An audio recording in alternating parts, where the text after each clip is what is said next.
Welcome back. We are quickly approaching Louisiana's April 27th Election Day. And for the past few weeks, we've been giving you the first alert on the 3 bond proposals going before Shreveport voters. So joining us today to talk about those proposals and general Election Day information is Billy Anderson from the North Louisiana, organizer for the Power Coalition for Equity and Justice. So Billy, thank you for joining us today. Thank you for having me. KSLA is starting to feel like home. I'm here so much to, tell the people about what's going on. We're going to have you fill in for me anytime, any day now. All right, Billy, break down these bonds for us. Tell us what we need to know about the 3 bond proposals, what they mean to Shreveport and the voters. Yeah, so the first bond proposal is streets and drainage. So if you drive around town and you bump every now and then, or you notice that when it's raining, things tend to flood, these are some of the issues that will be addressed by that bond for number 1. And then number 2, it's sewage and water. So we have water problems here and sewage problems, especially when it rains. So that'll address that bond issue. And then the last one is fire,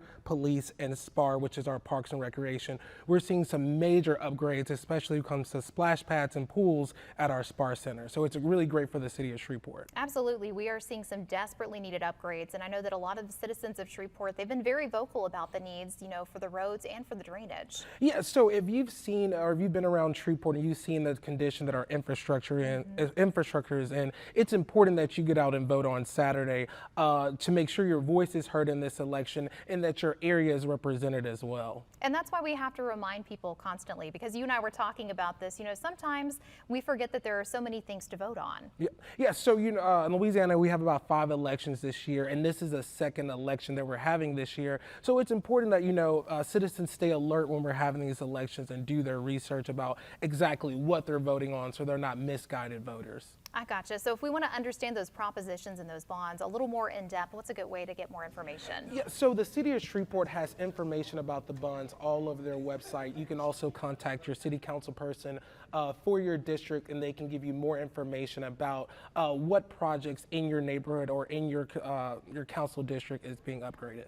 Fantastic. Well, thank you so much for joining us and reminding us why it is so important to get out there and vote on Saturday. Yes, polls open at 7 a.m. and they close at 8 p.m., so make sure you get in line to vote. Okay, absolutely no excuse for you to miss out there. Go ahead and get out and vote. Billy, thank you so much for joining us. Thank you for having me.